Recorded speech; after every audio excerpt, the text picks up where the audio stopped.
예견됐던 일이 벌어졌습니다. 북한이 만수위에 다다랐던 환강댐을 무단 방류했습니다. 이런 가운데 김정은을 적시한 미국 국무부의 북한 인권 보고서가 이번 주 중에 나올 것으로 보입니다.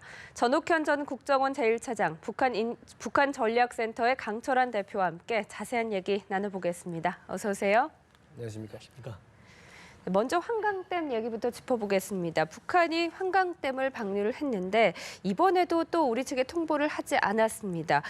군에서는 수공은 아니라고 보고 있는데 어떤 근거에서입니까? 예, 지금 방금 말씀하신 대로 우리 군 당국에서는 이번에 환강댐 방류가 수공으로 의심할 만한 정황은 현재 보이지 않고 단순하게 네. 홍수 수위 조절용으로 방류한 것으로 일단 보고 군 전력의 변화를 유발할 그런 상황은 아니다. 이렇게 평가를 하고 있습니다. 네. 왜냐하면은 먼저 이제 그 환강댐에 방류를 하고 있습니다만은 모든 수문을 다 일시에 열어가지고 어떤 그 급격히 어떤 물의 양을 늘리는 그런 수공 작전 차원이 아니고 네. 순차적으로 수문을 열고 있다.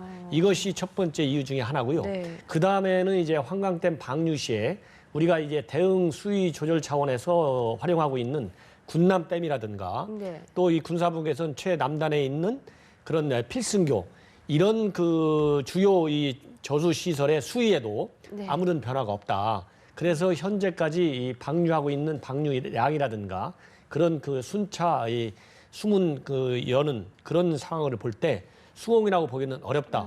이렇게 보고 있습니다. 그렇지만 어떻든지 간에 무단으로 우리 측에 사전 통보 없이 네. 방류를 하는 것은 상당히 유감스러운 게 아닌가 이런 생각이 듭니다. 네, 환강댐을 순차적으로 수문을 열고 있기 때문에 아직까지 우리 지역에 큰 영향은 없는 상태인데요. 대표님께서는 어떻게 보십니까? 우리 쪽에 통보를 하지 않고 이렇게 방류하는 것 도발적인 행동 아닌가요? 그러니까 이제 뭐 엄밀히 보면 문제가 있는 거죠. 그러니까 왜냐하면 지금 장마 이제 시기이고 또 북쪽에 댐이 있기 때문에 잘못 방류할 경우에 우리 국민이 이제 피해를 보지 않습니까? 네. 그러니까 통보를 해야 되는데 지금 남북 관계가 안 좋으니까 뭐 김정은 뭐 마음대로 지금 하겠죠. 그래서 지금 북한이 그 우리 한반도 북쪽에 댐을 건설한 이유가 어떤 그 전력 뭐 수요나 아니면 뭐 논밭 이런 관계 수로 같은 이제 그런 것들이 아니고 그야말로 남쪽을 이제 수공으로 이제 네. 협박하기 위한 그런 수단으로 만들어놨기 때문에 2009년도에 한번 이제 환강댐을 살짝 열어가지고 우리네 맛을 보였습니다. 그러니까 그때 우리 국민이 피해를 받고, 네. 그러니까 북한은 항상 이제 그걸 그 댐을 가지고 대한민국을 협박하기도 하고 이제 그 어떤 그 대화용으로 협상용으로 이제 쓰기도 하고 이제 그런 건데 이번에 북한이 통보를 안 하고 살짝 수위를 조절을 한 것은 네. 두 가지인 것 같아요. 그러니까 댐이 있다는 것을 이제 각인시키는 거죠. 협박을 한번 하는 것이고 또 한 가지는 뭐냐면 그 협박 수단으로 협박을 한 것이 아니고 살짝 수위 조절을 한 것은 대한민국과의 대화를 좀 해보겠다. 그러니까 지금 북한은 지금 대화를 하겠다고 주장을 하고 있는데 대한민국이 지금 그 북한의 핵무기 이런 문제 때문에 지금 안 하고 있지 않습니까? 그래서 북한이 이제 대화 의지를 이제 표명한 것으로 저는 보고 있습니다. 그러니까 두 가지, 그러니까 협박도 하고 대화 의지도 보이면서 우리 대한민국이 눈치를 좀 보고 있지 않냐 이제 그런 생각이 듭니다. 방금 대화 부분에 대해서 짚어주셨는데 일각에서는 그렇기 때문에 이런 문제 해결을 위해서라도 최소한의 대화 채널이라도 열려 있어야 한다라는 의견들도 있습니다. 근본적인 원인들을 좀 짚어봐야 될 것 같은데요. 북한이 이렇게 2009년에 합의를 했으면서도 계속해서 우리 측에 통보를 하지 않는 이유 뭐라고 보십니까? 제가 보기에는 지금 이제 방금 앵커분께서 말씀하신 대로 2009년도에 사실은 임진강에서의 어떤 수해 방지와 관련해서 남북 간 실무 회담을 한 적이 있습니다. 네. 그래서 이러한 그 환강댐을 방류하는 경우에는 방류의 시라든가 방류양 이런 거를 사전에 우리 측에 이제 통보하도록 그렇게 네. 이제 남북 간에 명시적인 합의가 있었거든요. 그래서 그런 합의에 의해서 그 바로 이듬해인 2010년도에는 두어 차례 걸쳐서 통보한 적이 있습니다. 그러나 전체적으로 본다면 네. 대화 간의 남북 간의 대화 채널이 열려 있을 때도 불구하고 또 이런 남북 간 합의가 있음에도 불구하고 통상적으로 북한은 이런 이 환강댐의 방류 사실을 우리 측한테 사전에 통보하지 않고 네. 이렇게 무단으로 방류하고 있는데 근본적인 원인 중에 하나는 지금 질문하신 대로 북한은 아직까지도 남북관계 개선에 대한 어떤 진정성 있는 그런 마음의 자세가 아직까지도 없다는 게 하나 있고 그다음에는 이런 홍수와 같은 자연재해 문제를 두고 남북 간에 이거는 자연재해이기 때문에 얼마나 비정치적인 문제 중에 가장 대표적인 게 아니겠습니까? 이런 거에 관해서 남북 간에 협력할 의사가 전혀 없다는 것을 나타내 주는 것이죠. 예를 들자면 80년대 중반만 하더라도 남북 간에는 이런 수재 문제와 관련해서 네. 서로 물자 지원을 서로 제안을 하고 또 그거를 진실성 있게 받아들여 갖고 수용한 적이 있습니다. 네. 그래서 남북 관계 개선에도 상당 부분 기여하도록 운영한 사례가 있는데 이번 같은 경우에도 비록 북한의 핵 문제와 관련해서 이 국제사회의 어떤 대북 제재가 강하게 지금 추진되고 있지만은 네. 북한이 이런 측면에서 이 최근에 이런 군사회담도 제안하고 또 남북 연석회의도 제안했지 않습니까? 이런 회담에 제의할 때의 진정성이 만약에 있다면 이번 환강댐 방류를 계기로 해서 네.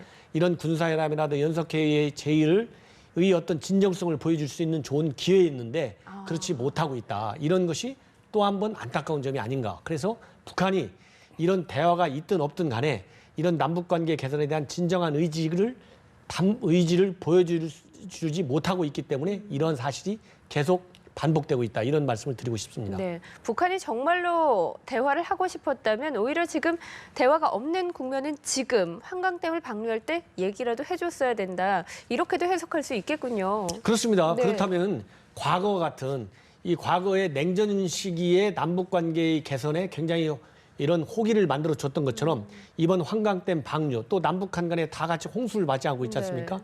이럴 때 상호 물적 지원을 인도적인 차원에서 할 수가 있는 거거든요. 이런 점이 굉장히 아쉬운 것이죠. 네.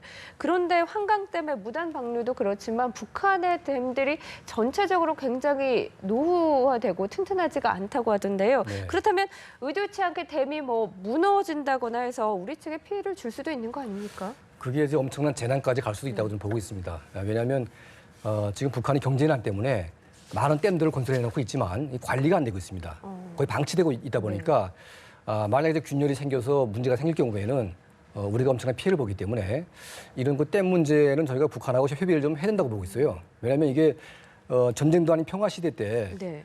그런 자연적인 문제 때문에 엄청나게 피해를 볼 수 있기 때문에 이런 것들은 북한이 남북 관계나 어떤 이 전쟁용이 아니라 그야말로 그 반인륜적인 범죄 같은 그런 것도 저지르지 않도록 네.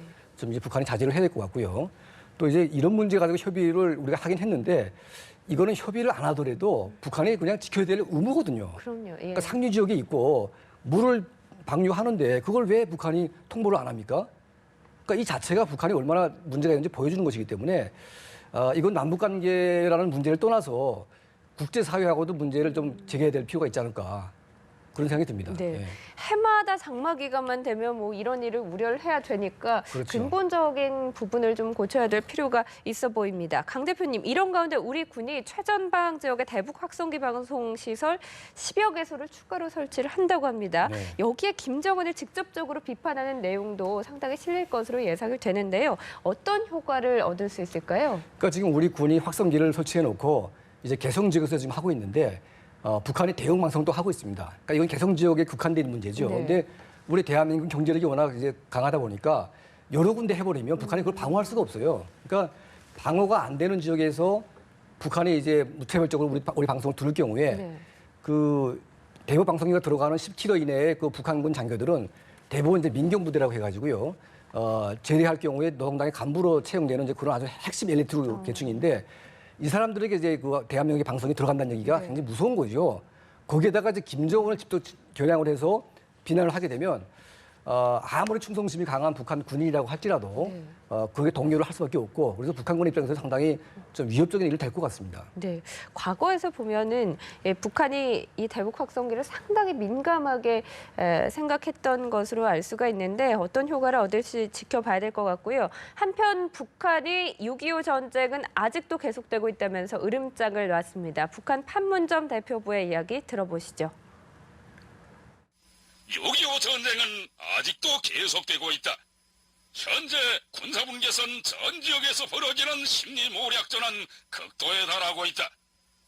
반사회주의, 반공화국 도끼를 끈질기게 내뿜어대고 있는 대북 확성기 방송은 하루 16시간 이상 계속되고 있다. 최근에는 오산 기지에서 매일 한 대씩 출동하던 미 공군의 UES 전략 정찰기를 매일 2대씩 통운하여 비무장지대 부근 상공에서 최대 7 내지 8시간씩 비행시키면서 미국과 남조선 괴뢰 호전광들이 군사적 긴장과 도발에 매달리면 매달릴수록 처려질 것은 가장 참혹한 주관뿐이다. 네, 내용을 쭉 들어보면 남북 관계 파탄의 책임을 우리 측에 돌리고 있습니다. 판문점 대표부에서 이런 공개장을 보낸 것 어떤 의도가 있는 겁니까?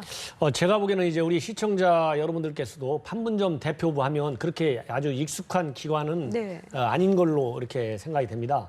이 판문점 대표부는 사실상 91년도에 북한 측에서 유엔군 사령부 산하의 정전위원회와 대화 채널을 만들기 위해서 만드는 기관이 바로 판문점 대표부거든요. 네. 그러다가 나중에 이제 정전위를 이제 해쳐는 바람에 지금은 이제 판문점 대표부를 운영하고 있는데 이번에 이렇게 이게 일종의 어떤 그 안보 불안감을 조성하고 또 한편으로는 대북 경각심을 이렇게 자극하는 네. 이러한 그 대표부 성명을 발표한 것은 제가 보기에는 이번 달이 북한에서는 반미 공동 투쟁 월간으로 설정을 해가지고 반미 투쟁 의식을 북한 주민들한테 고양시키고 또 요거를 대외적인 선전선동의 그런 어떤 이 계기로 적극적으로 활용하고 있거든요. 네. 그렇기 때문에 이러한 그 성명을 발표한 것도 어떤 반미 투쟁 차원에서 상투적으로 내놓는 판문점 대표부의 어떤 행태가 아니냐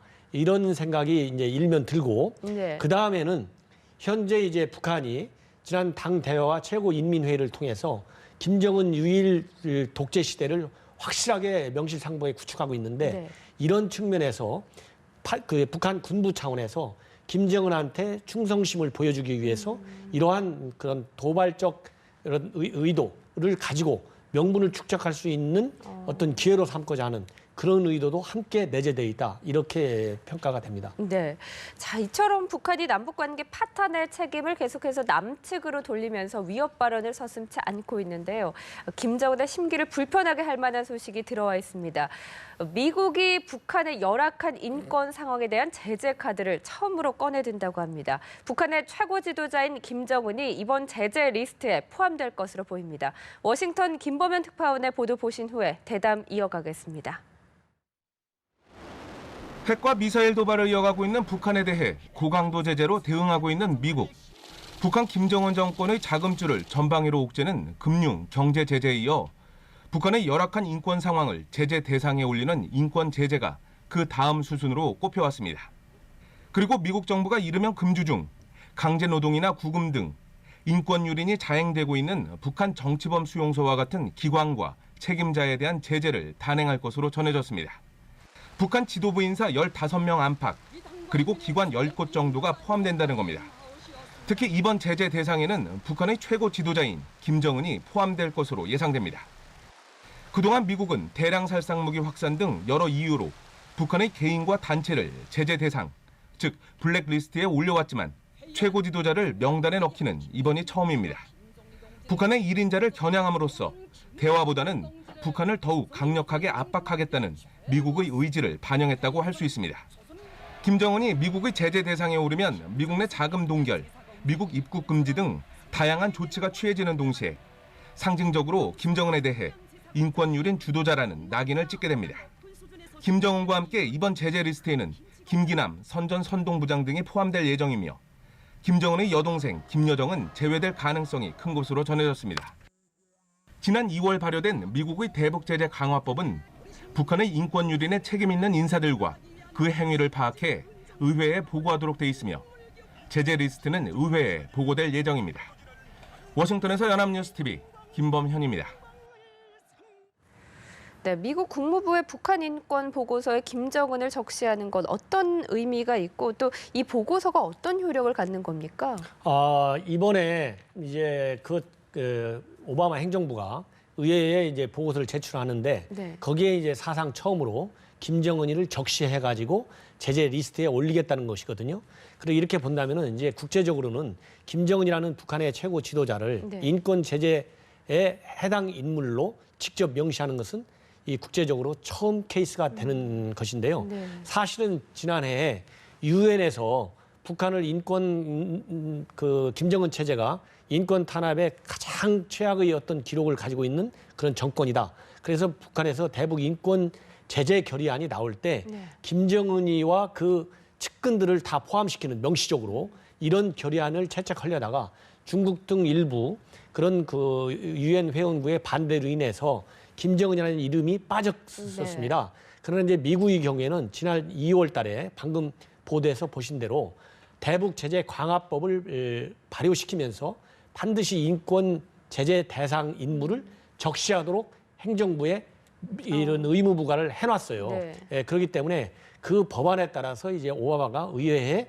제출할 때 김정은이와 측근 세력 일부 책임자들을 명시하는 법안을 제출하게 되는데 그렇게 될 경우에는 지금 현재 핵과 미사일로 인한 대북 제재 이외에 개인적으로 인권 탄압자로, 인권 범죄자로 인해서 국제사회의 제재를 피할 수 없게 되는 그런 그 의미가 있고 네. 또 미국을 이제 선도국으로 해가지고 국제사회가 이런 김정은과 그 측근 인권 침해자들을 어떤 국제적인 어떤 사법 절차에 의해서 또 자국 내 법에 따라서 인권 제재의 대상으로 삼을 수 있는 그런 첫 사례가 된다. 그런 점에서 상당한 외교적 의미와 영향이 있다고 저는 네. 판단을 합니다. 네, 이렇게 적시하는 게 국제적으로 처음이기 때문에 상당한 의미를 부여할 수 있을 것 같은데요. 하지만 가장 중요한 건 상징적인 의미에서 벗어나서 김정은에게 인권 유린에 대한 책임을 직접적으로 물을 수 있어야 된다는 건데 이게 가능하겠습니까? 그러니까 지금 그 김정은의 그 압박을 하는 최종적인 목표가 뭐냐면 김정은을 ICC에 이제 회부하는 거거든요. 그러니까 반일 있는 범죄자로 낙인 찍는 것인데. 네, 국제형사재판소에 회부하는 그렇죠. 예. 말씀이시죠? 근데 이제 러시아하고 중국이 지금 반대하니까 못 하고 있지만 그걸 하나하나 지금 밟아 나가고 있는 것 같아요. 지금 보니까. 예. 그래서 북한이 두려워하는 게 딱 두 가지가 있습니다. 하나는 이제 상징적인 김정은. 그러니까 김정은을 이제 딱 지목하는 게 가장 두려운 것이죠. 그러니까 두 번째는 그 유엔을 포함한 네. 어떤 그 북한 사람들이 보기에 적대적이지 않지만 아주 이제 그 권위 있는 이런 기관들이 북한을 지목하는 겁니다. 그러니까 그 이제 지난번에 그 COI 보고서 이건 유엔에서 발간을 했는데 네. 유엔이라는 공식 기관에서 COI 보고서를 통해서 북한이 반일된 정권이라고 낙인을 줬기 때문에 이거는 북한 주민들이 보기에 상당히 이제 위협적인 거거든요. 그러니까 북한 정권이 반일된 범죄라는 것은 미국이 한 것이 아니고 유엔이 했기 때문에 네. 이거는 북한 주민들에게 김정은 정권은 반일된 범죄 집단이기 때문에 신뢰할 수가 없다. 이걸 딱 보여준 겁니다. 근데 이번에 미국이 이렇게 하는 것은 네. 과거에 이제 그 도 인터뷰라고 해가지고 김정은을 시해한 영화를 미국이 냈는데 그때 이제 아무것도 아닌 영화 가지고 이제 막 북한이 떠드는 바람에 그 문제가 커져가지고 네. 이게 문제가 됐는데 그렇게 이제 북한은 최고 지도자가 어떻게 거론되거나 최고 지도자가 타켓이 되는 것을 굉장히 두려워한다는 것이죠. 그래서 이번에 미국이 딱 김정은을 겨냥해서 한다는 것은 그야말로 북한은 굉장히 힘들어지게 하는 것이고 김정은과 이제 북한 주민들을 분리시키는 그런 효과가 있다고 좀 보고 있고요. 더 나아가서는 이제 그 ICC에 회부하기 위한 어떤 전 단계로서 저는 보고 있습니다. 예. 그것만으로도 김정은에게 큰 충격을 줬을 것 같습니다. 서울의 유엔 북한 인권 서울 사무소가 개소한 지 1년이 지났습니다. 미국이나 유엔 주도의 북한 인권 문제 해결도 좋지만 우리 역시 좀 주도적으로 나가야 될 텐데요. 어떤 방법들이 있을까요? 지금 현재 그래서 우리 국회에 북한 인권법이 계류돼 있는데 그게 아직도 통과되지 않고 있거든요. 그래서 이제 북한 인권법을 빨리 국회에서 통과를 시켜가지고 필요한 법적 조치를 취해야 된다. 특히 북한 인권 문제에 대해서는 우리 대한민국이 가장 중심적인 국가가 돼가지고 강력한 제재를 추진해야 되거든요. 근데 미국 같은 데서는 이렇게 김정은을 적시한 법안과 이런 보고서까지 채택되고 있는 판국인데 우리나라가 좀 소홀히 하지 않나 이런 생각이 들고 다행히 작년에 유엔 그런 그 북한 인권 서울 사무소가 개설이 됐습니다. 네. 그래서 불과 1년밖에 되지 않았지만은 이런 국제 기구가 행하는 북한 인권 침해의 실상을 우리 이 국내 북한 인권 기구가 적극적으로 이제 참여를 해서 북한의 인권 개선과 침해 방지에 주도적인 역할을 할 수 있도록 그런 법적 장치가 빨리 마련돼야 되겠다 이런 생각이 듭니다. 네. 예, 그러니까 유엔 인권 그 서울 사무소가 이제 서울에 있음으로 인해서 과거에는 이제 북한 인권 사례들이 발생을 하게 되면 멀리 유엔까지 가가지고 보고를 해야 되고 조치가 있었는데 이제는 바로 서울에 있다 보니까 탈북하신 분들이 어떤 인권 침해 사례에 대해서 편하게 갖다 할 수가 있고요. 네네. 또 이제 인권 이제 보고관들이 하나원도 방문하고 또 탈북자들을 면담을 해서 시시각각으로 북한의 인권 문제를 조사를 하고 있습니다. 네. 그러니까 이거는 이제 북한 정권 입장에서는 굉장히 위협적인 일이죠. 그러니까 북한은 지금 인권이라는 게 아킬레스건이기 때문에 인권 문제를 거론할수록 북한 정권은 굉장히 두려워질 수밖에 없습니다. 그래서 미국이 이번에 그 인권 카드를 다시 꺼낸 것도 그것도 김정은을 겨냥해서 이거는 이제 정말 북한의 마지막 목을 조이겠다 이런 입장인 것 같습니다. 네. 네. 자, 두 분 말씀 여기까지 듣겠습니다. 오늘 고맙습니다.